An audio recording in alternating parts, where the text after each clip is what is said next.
Hello, everybody. We are going to begin, and appreciate people coming on time and being with us. And, thank you very much. I am Mark Friedman. I'm Director of the Person-Centered Planning Initiative for the state of Nebraska. On behalf of the Department of Health and Human Services, I want to thank you for being with us. This is a series of webinars that we've done. This is our 7th webinar.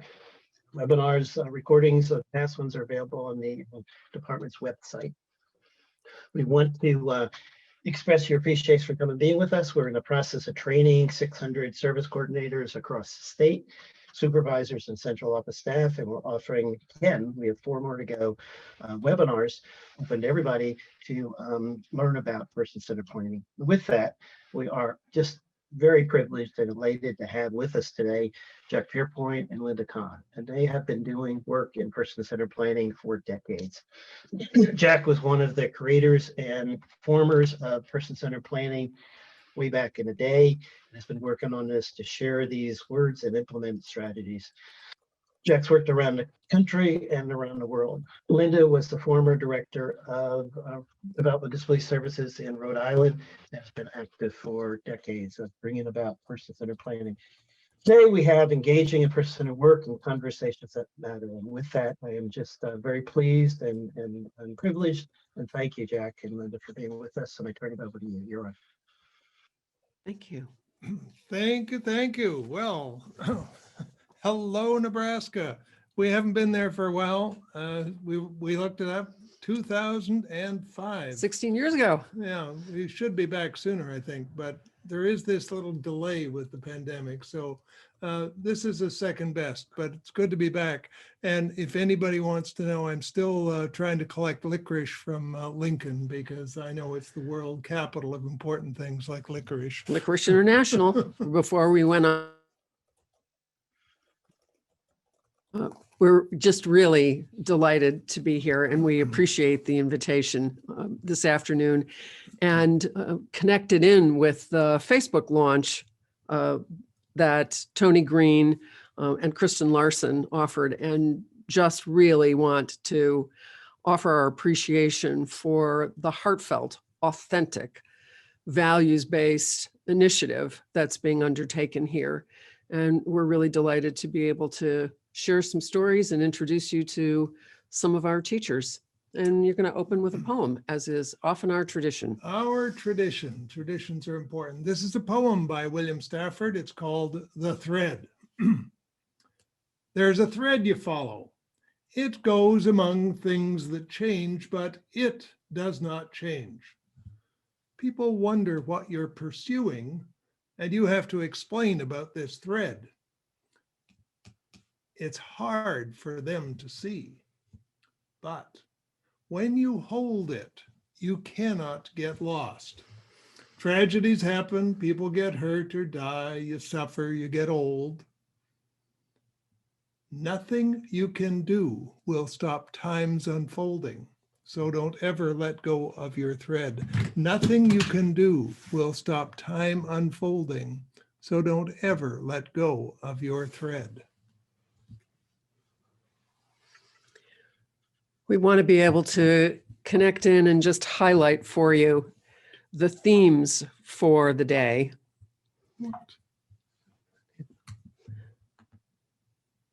And they are these. These are the headlines. We think it's all about relationships and the power of listening and the power of conversation to open up possibilities.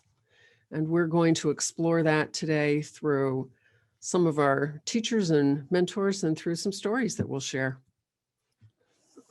Our mission with you is to open possibilities for people by listening to their dreams, which will reveal what really matters and will disclose their gifts and capacities. Then our work is to welcome them into full citizenship in our communities. And in case you're wondering, this is people of all ages, sizes, shapes, colors, stripes, and polka dots, from 0 to 105. We actually think this is really true for all of us, and we particularly notice the attention that needs to be paid for folks who've been pushed to the margin, folks with disabilities, people who are elderly, that it really, this is a quote from Judith Snow, who said, "Loneliness is the greatest disability," and that probably a more helpful way to think about the nature of disability is to think about it from a frame of loneliness, mildly lonely, moderately lonely, severely lonely, or profoundly lonely, and realize that as we consider who's in someone's life, something we'll explore some ways to do that in a few minutes in the presentation today. But as we think about that, there really are calls for action depending on the ways we begin to recognize who's out there and who's not for someone. And we really need to think about the conversations that we touched on before as an action step, that recognizing that the future really can be changed one conversation at a time is fundamental to the kind of exploration that's inherent in the kind of planning that we're thinking about. So our job, individually and collectively, is to seed possibilities. There's a catch. We're not sure which seeds will actually thrive or when or where they're going to grow. So our job is to sow the next generation of possibilities. If you look around in nature, it's full of infinite diversity. And if you look a little more carefully, not only is that diversity essential to our survival, within it, in every seed, in every DNA that we all have, there is the capacity to grow and mature into something wonderful. These simple acorns into a full oak. Only catch is, we're not sure which ones and where they're going to grow, but they have the capacity to survive freezing temperatures and forest fires and floods and drought and disease. And if we nurture the seeds around us, the people around us, life will emerge.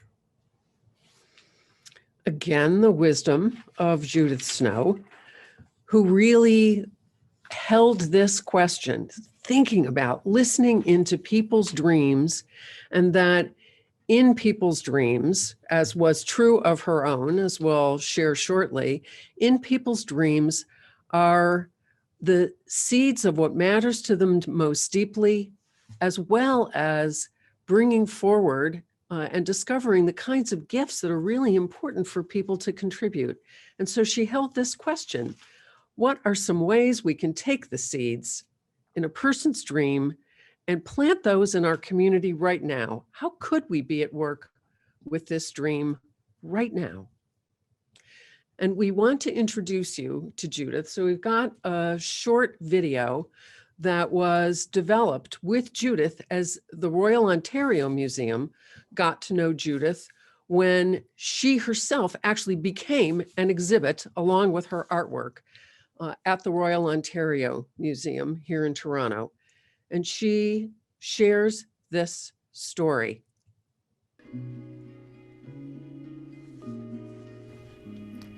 I was about 6, and I was with my dad.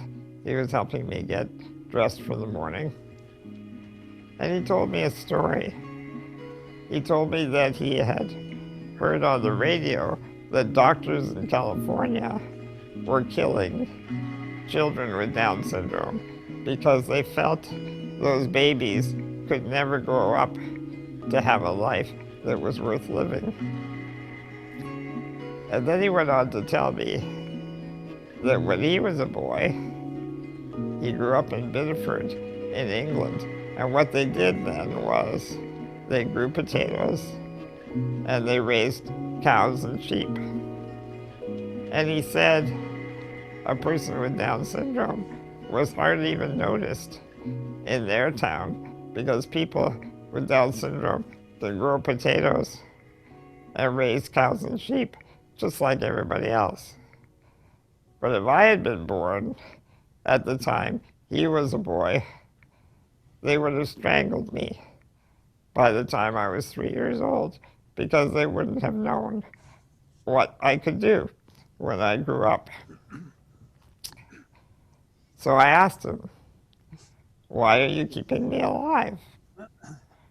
And he said, "Maybe you'll find the answer." And Judith spent a lifetime figuring out that answer brilliantly. Not only was she the person who created the first independent funding solution for an individual in Canada and perhaps North America, she led in so many other fronts that she dreamt about. She was an exhibit at the Royal Ontario Museum, and she was an author. And she was a philosopher. She said, inclusion is about willingness to take a unique difference and develop it as a gift to others. It is not about disability. And Judith was an artist, which, of course, if you can only operate technically with your sip and puff, this is a bit of a stretch. But not for Judith, because she said she invented laser eagles with some other people and used other people's hands to, which she directed to do her art. Using a laser pointer. And then she said, being an advocate for inclusion draws almost exclusively on anger, courage, and righteousness. Being an artist has given me the space to express ambivalence, awe, playfulness, fear, and most of all, love.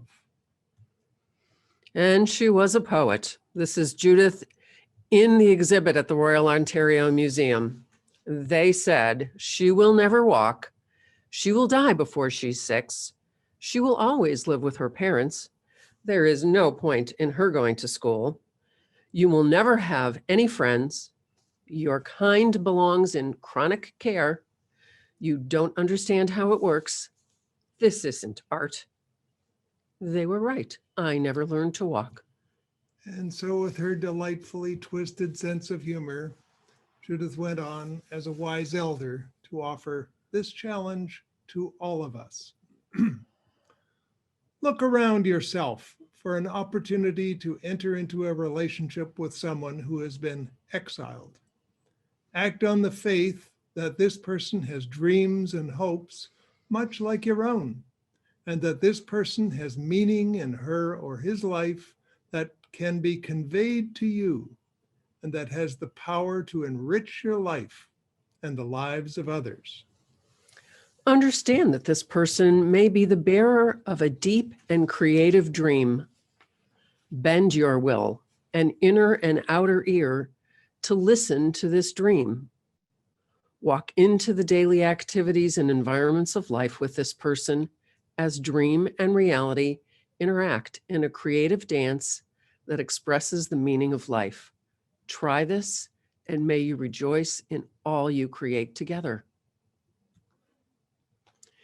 Judith Snow teaches us to listen for gifts, to listen into a person's vision and dream, and to invite that, and to appreciate that listening to dreams and vision gives us direction.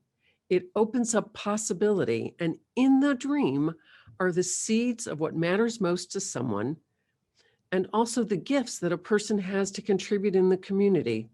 These are revealed if we are deeply listening for them. Now in Judith's dream, which I was part of that original Joshua committee that rescued her from a nursing home, she eventually began telling us about her dream to be a truck driver, which of course had nothing to do with being a truck driver physically, as she was driving with your little electronic thumb or a sip and puff, likely not the best plan. But in the seeds was the possibility and the direction for everything. And then again, Judith being Judith, later on, she bought a motorcycle trailer and adapted it because she could drive in, lower the ramp at the back and drive in, and then traveled around the states and provinces. So her truck became a lorry, and who knows? Any dream becomes possible. And we've included that it's a lorry as well as a truck, because that's what a truck is called in England. And we are going to share a story of the way in which Judith inspired a man whose name is Edward Charters, who you'll meet in this story, and his mother, Vanessa, as she reflects on what was opened up because of listening to Judith.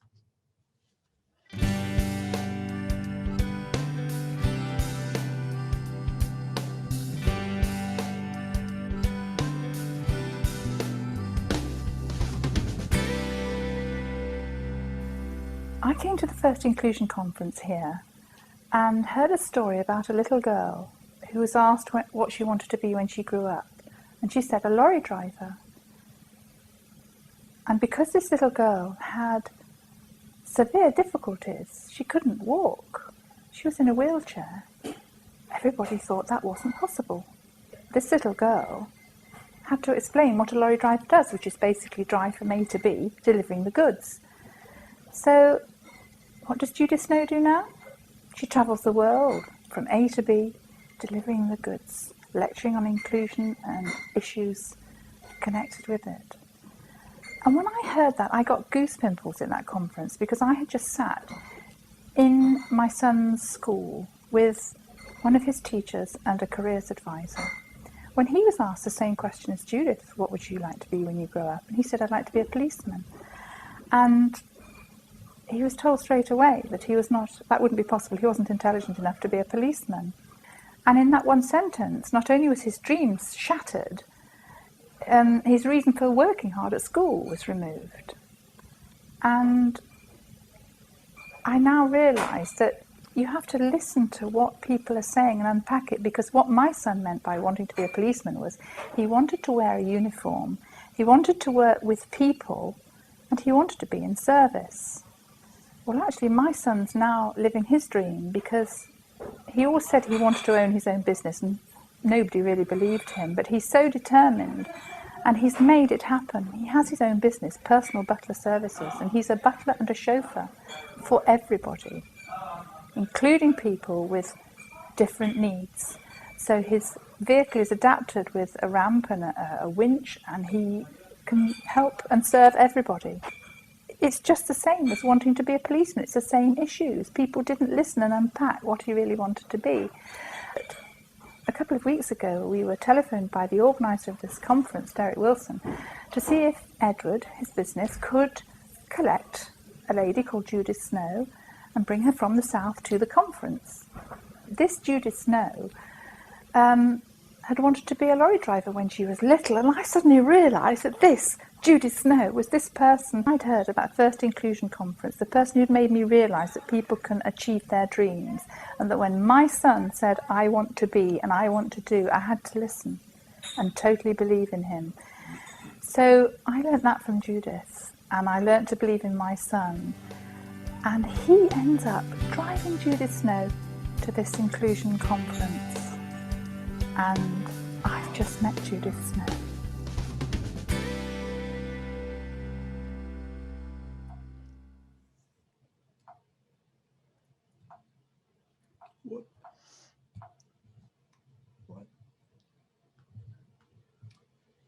So a moment, do you want to stop and then just go back? There you are.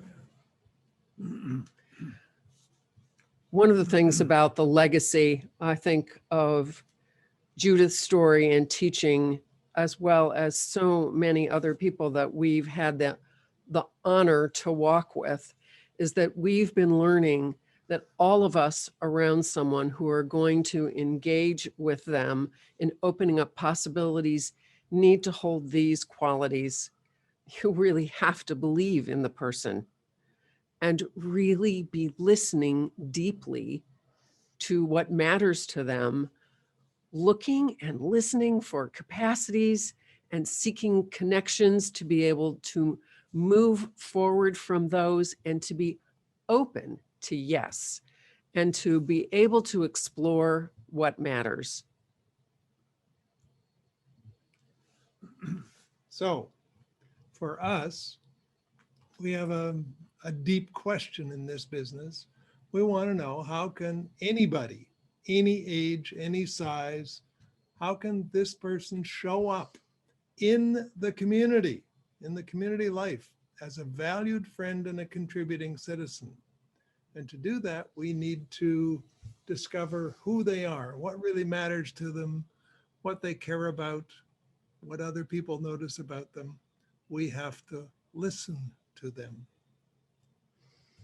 And we shared with Mark to help us share this handout, which Anne is also sharing, that has to do with a values framework that comes from the remarkable work of John O'Brien and Connie Lyle O'Brien, who honestly decades ago listened to people talk about what matters most in their lives. And they shared this frame for thinking about what's worth working for, the valued experience of inclusion, which have to do with really being able to contribute the gifts that you have, to have valued roles and be respected, to be recognized as a son, daughter, friend, aunt, uncle, landscaper, artist, poet, quilter, that it's a matter of getting out there, that you've got to be able to share typical places. And these days, even when they're virtual typical places, and that the importance of choosing is and having experiences with being able to express your choices and freedom is critical, and that belonging is what we are hardwired for, and that's critical for the experience of everyone. And so it makes sense to really work on, when you frame this as, so what does it mean that our supports and services should be about accomplishing if we're going to help people experience more of those 5 valued experiences, recognizing that moving forward on one can influence the others, then the service accomplishments have to do with developing capacities, encouraging valued roles, increasing community presence, supporting a person's autonomy, and really engaging in community participation. Simon Sinek's golden circle may be known to many of you, and it's a very simple concept, but it's fundamental to what we're involved in. Why is the most critical question? Why are we doing this? Why does it matter? And if we can answer that, then how and what come into play? The problem is that all too often we are distracted by spending all our energy on what and how. And then when we get halfway along the journey, we discover that we're not sure why we're going this way anyway. So we want to start listening with why. And for us, the why begins with our experience and understanding that exclusion is deadly. It's deadly in 1,000 ways, but it's not a life any of us want to have or live. Alternatively, if we listen deeply and if we work and collaborate with people, we can create lives of inclusion where people are gifted and contributing citizens and living full lives in the community. So why for us? Inclusion. And the criteria for being included is that you're breathing with a respirator if you need one, and that we really appreciate, again, this has to do with all of us, our elders, folks with disabilities, people who've been pushed to the margin are often not included. And we think it's important that we recognize breathing is the criteria for being included. And there's another slippery slope. We've worked very hard in many cases to get people over the threshold, into the room, into whatever it is. And that's good. That's an essential first step. It's pretty hard to have lunch in the restaurant when you can't get in. However, in is the first step. Being with other people is the real key. That's when we develop friendships and relationships and discover what really matters in our lives. So the agenda is to build inclusion that goes beyond in and builds with. And in case you're wondering, it's about all of us. All means all. No exceptions, no buts, all. That means it's hard work, but all does mean all. And we've learned some other things that might be helpful as you're on this pretty busy journey. We learned them scuba diving. So if you're a scuba diver, you know that you never dive alone. You always have a buddy. It's a matter of survival. Your safety depends on it. Never dive alone. That means above ground, don't go to a meeting alone. Don't do anything alone. Take someone with you. And the emergency rules are applicable, I've found, in many circumstances. You've got to be able to, at times, find you need to stop and breathe. Think about what you're doing and your intentions and how you want to be, and then act. And those emergency rules for scuba are applicable in so many of the circumstances we're in. We find ourselves in a rush, and we would be far better off to be able to slow down, breathe, think, and then act. There's other wisdom. Musashi was a samurai warrior, and put simply, the wisdom is practice day and night until sword becomes no sword and intention becomes no intention. That's to become a master. In this work, the mastery we need is to listen deeply. We have to be masterful at holding questions, open questions for people that invite conversation and understanding and begin that search for gifts and capacities. And then we have to be clear and make clear agreements so we don't disappoint one another. It's important that we understand what we're agreeing to and what we're not agreeing to. We wanted to take a moment and unpack a little bit more about the qualities of listening and listening deeply. And we've noticed that there really are layers to this and levels. And one at times is that it's important to notice when we're actually pretending to listen, that we are really so busy thinking about what we have to say or not attending at all, or downloading what we already are thinking ourselves, that we are pretending or ignoring when we're listening, or we're selectively listening for only the things that either agree with our point of view, or we can't hear the agreement because we're selecting to listen to those points that we want to debate. Then there's more engaged, active listening, where we are listening with a more open mind and open heart, with empathy. And when we're at our very best, we're listening with profound or generative listening. That's when we've opened our will and let go so that some future and new possibility really can come. The most basic and powerful way to connect to another person is to listen. Just listen. Perhaps the most important thing we ever give each other is our attention. A loving silence often has far more power to heal and to connect than the most well-intentioned words. Famous author Covey, very simple instruction. Most people do not listen with the intent to understand.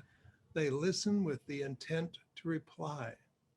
We want to encourage all of us all the time to listen, to understand. And this is where we're hoping that the video is going to be projected for us. The Leslie video, Leslie was a young woman in Toronto who you'll see her in a moment, we hope. And remarkably, we were told that, she wasn't doing too well with reading and writing.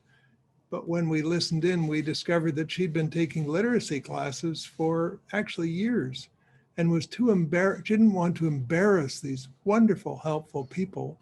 So she didn't tell them that she was literate in English and Portuguese, but she was too kind to tell us. How are we doing? Do we have a video? Let us know if we need to stop sharing, or you can do that on our behalf and then just show the video, and then we'll pick it back up with the slides.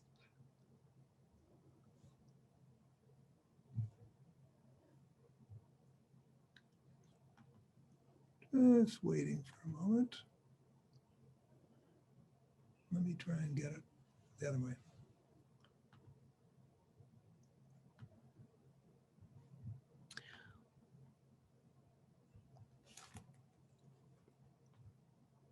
I think you should share it again. You click on it and it'll start. Are you going to share it, or do you want us to try it from here? I thought you were going to try it. Okay. Well, this was the one of the three, Mark, that we sent on to you that I felt pretty certain would be the one that you would really need to show. Are you able to do that? Right. Let me. Okay. My boyfriend is boldly going to go into trying it. Well, I'm going to try. We'll see what happens. I think I can have a run at it. No, not that one. Okay. Yeah, not that one. How did I? No. Sorry, people. Life happens. Wait a minute. That's the video. There we are. Leslie White had an opportunity to receive person-directed planning through Plan Toronto. The process involved gathering a group of people who knew her to help her discover and develop new connections and new opportunities to participate and share her gifts throughout her community. Leslie is a young adult who has always been involved with her church. She has a very strong faith, and she's also occasionally gone to a convent where she has gone for retreats. But always she has gone with her mom, and she's always been known in those settings as Barbara's daughter. And people really didn't know what her interests were, or what her passions were, or what her dreams for the future were.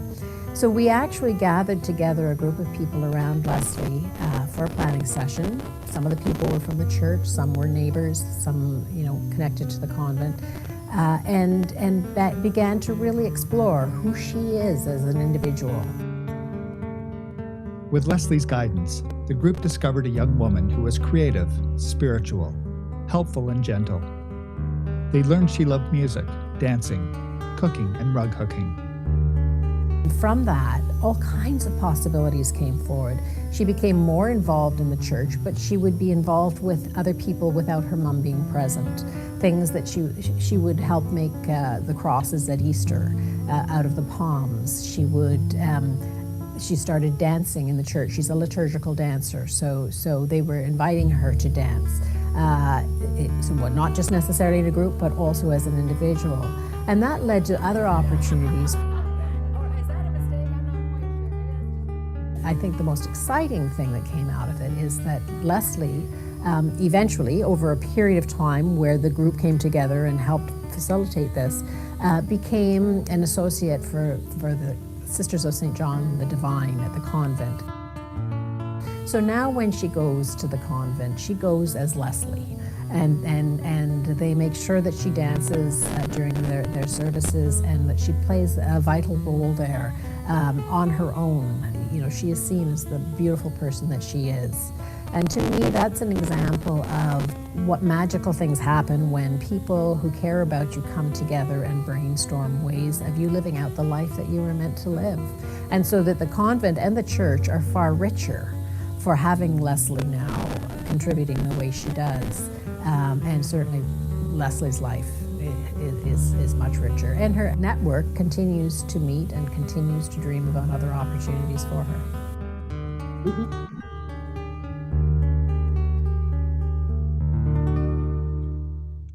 Okay, we can come back. Now, how do I get to, Thank you for that. can I share my screen again? Yes, dear. That's the plan? Yes. Okay. That should work like that. And we should be back here in a moment. So that'll get you to the next slide. Is that working the way we planned? Yes. I think it is. Okay, we're back on. Well, one of the things that was pretty intriguing in meeting Leslie, and you saw there the people that came together to plan with her, was that I was speaking with her in advance of the meeting, and I had actually been informed that she didn't have literacy skills. I thought, meet the person first.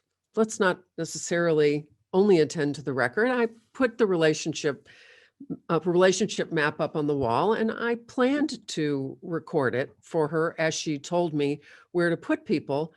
But in holding out this basket of markers, you see Leslie there putting people on the map. She's putting people that she knows in that third circle at the time you see this, that she knew and was connected to through Children's Aid and through the Spirit Mover dancers. So this was a piece of preparation in getting to know Leslie. And you see Leslie standing there. We were listening with our fingers as Leslie was talking about her dreams, which you see her graphic. She drew the lines you see moving behind her head are a dream image. And she's standing in front of the possibilities. If all went well in the direction of her dream, what kinds of possibilities opened up for her? And Leslie said in the most quiet voice, I want to cook spaghetti. And I said, oh, please tell me more about that. Why is that important to you? And so she began to talk about the next things she said were, I'd like to cook spaghetti for the nuns at the convent. Tell me about the convent. I like going to the convent of the Sisters for St. John the Divine. She went regularly, and one thing unfolded into another. And had we come with a preconceived idea about what was possible, I don't think we ever would have heard it. And we certainly needed to explore why. Tell me more about that. And so because Lynda asked, so tell me more about spaghetti of all things, we discovered that she really wanted to become an associate of this order. And when we began to explore that with, they said, well, gee, we've never done that before. We don't know how to do that. But oddly enough, over the next year, they adapted the curriculum, and some of her newly found friends joined her with her, and they all became associates together a year later. Who would have thought where spaghetti would take us? You'll also notice that we used some graphics to help record Leslie's dream, and it's important for you to understand that this graphic facilitation has absolutely nothing to do with art. It's about exploring the nature of communication, because we have been giving pictures to each other for 60,000 years, long before we learned to read and write. And so in using graphics, we're weaving containers to capture people's dreams, and it helps us to listen more deeply. And in between the lines, when you're listening, something's special going on in people's minds, and that's got to be brought to light so that people understand exactly what's being said. You may have seen this before, but it's the kind of slide and memory that drives us and is a constant reminder when we think about listening. This is Christine Mayer, who went through 29 group homes before someone finally listened to her. And when they listened, she chilled. And this is what she told us. If you're going to work with me, you have to listen to me. And you can't just listen with your ears because it'll go to your head too fast. You have to listen with your whole body. If you listen slow with your whole self, some of what I say will enter your heart. If you listen slow with your whole self, some of what I say will enter your heart. That's the kind of listening we all need to do. One of our teachers and colleagues has said this. Our friend John O'Brien, when people not used to speaking out are heard by people not used to listening, then real changes can be made. And so if we pay attention this way, we will discover the possibilities that way. If we're listening for dignity and purpose and contribution, we will discover valuable, capable, responsible citizens looking for ways to be full participants in the community. And so as we think about the conversations, the courageous conversations we want all of us to begin, it's who are we going to listen into? Who are we going to invite? The temptation is to rely on distrust and fear and scarcity and blame, which are there and are real. But if we instead think about hospitality and capacity and generosity and accountability as the people we want to invite, the capacities we want to listen for, distrust, fear, and scarcity and blame begin to disappear, and our capacity to see the gifts of people will mature. So who we are, there's a lot of work here that is, so slides reflect an inside job. And there's wisdom in this from Bill O'Brien. The success for any of us of an intervention, exploration, conversation, planning with a person depends on the interior condition of the intervener. That's any of us engaged with someone. And so to take care of yourself, 100% of us, if we're breathing, need to fill our circles of support. Ideally, they'll look a little like that. Lots and lots of people, different people, all shapes and sizes of people in our circles. And this was in approaching planning with someone. We shared the idea of those circles, the center circle of intimacy, the next circle of friends, that circle of participation, and then the outer circle of exchange. And folks started to fill in who's in someone's life. And it was from really appreciating that as people spent time with someone that we began to get an idea about who to invite, and then who to invite the next time, and whose name do you want to know and learn so you can engage with them. And it's a very simple secret because all of us can do this. You don't have to be everyone's best friend. You don't have to do everything for everyone, but 100% of us can begin to invite people into the third circle, the circle of participation. We can help make connections where people meet other people. And we can do this on the net. It'd be nice if you can go to a place and have coffee, but There, you can go to a church service, a mosque, a synagogue. You can join a knitting circle. You can join a craft group. You can play bingo. You can do almost anything on the net and make new relationships and renew old relationships in that third circle.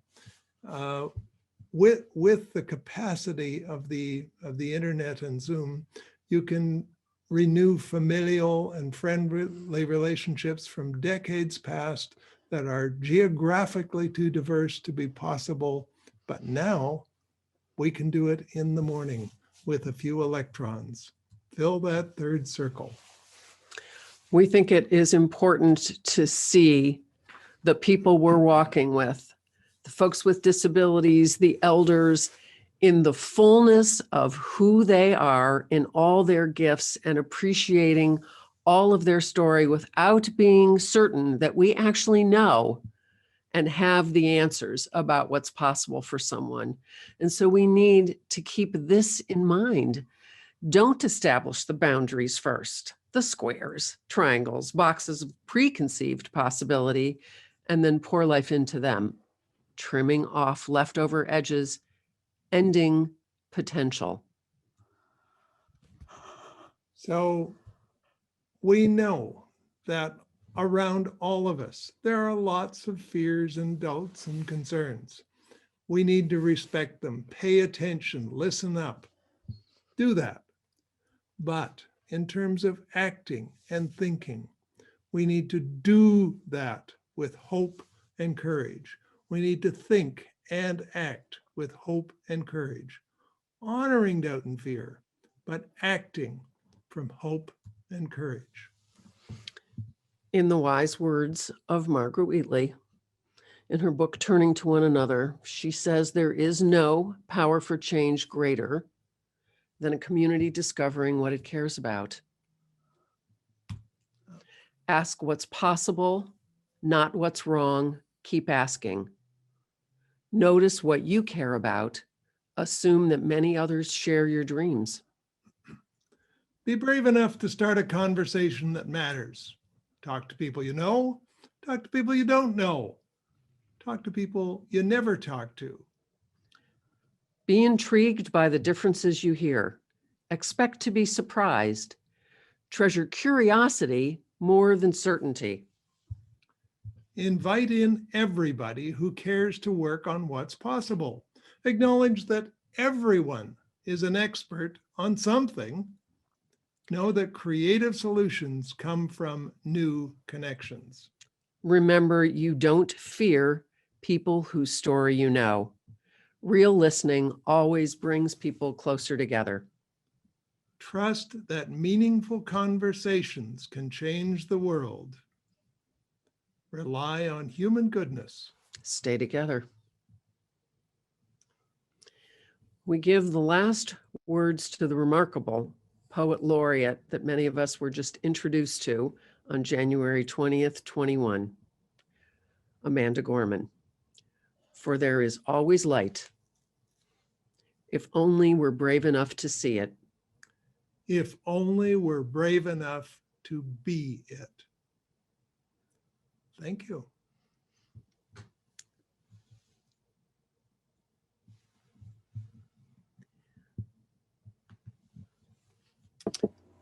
Okay. We'd love Hello, to everybody. hear what's bubbling up. In the Q&A, we have several several comments. No questions so far. When you were finishing the Edward Charter's video, Holly wrote goosebumps.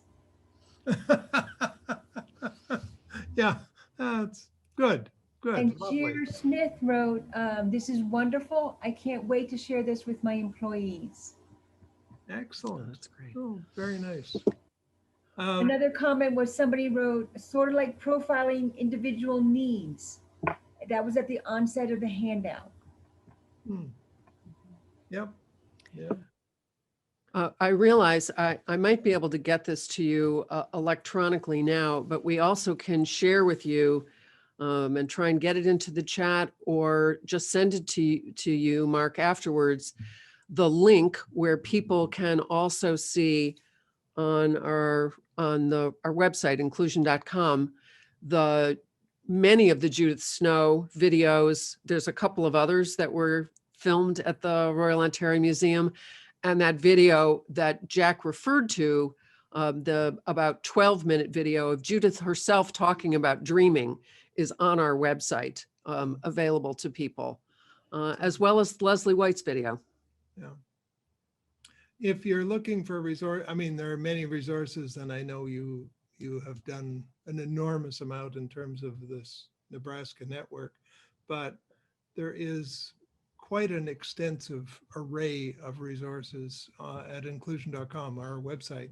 And I think there are about 100 books that are free downloads or very close to that. So all shapes and sizes, several languages on some of it. And we have a section called Change Makers. And so if you were fascinated by John O'Brien, if you poke John there, you'll get an explosion of literally hundreds of articles he's written over time. And Beth Mount has many articles, books, and videos. And Judith has a whole section. So there's a lot of material there that's available to you. All you have to do is dig in and find it. There is a search that'll hopefully work to find what you need, but there are a lot of resources. We developed it, continue to develop it a lot as a bit of an archive of some of this work over time. Speaking of digging, somebody wrote in a comment, in autobiography writing and peer support, we prove that what you have shared, amazing what comes when people share their dreams. Yes. Yes. Absolutely. Absolutely. And sharing those stories is one of the most powerful strategies available to us as humans. This is telling stories to one another is as old as we are. When we developed speech, we began telling stories to one another.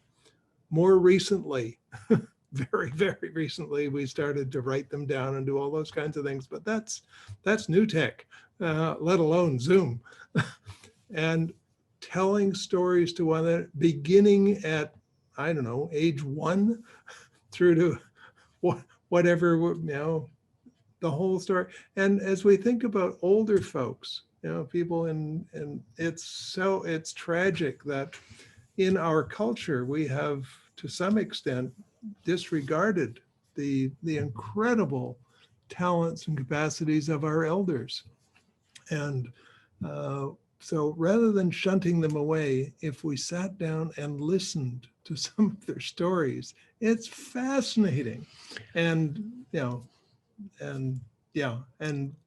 it opens up infinite possibilities for connection.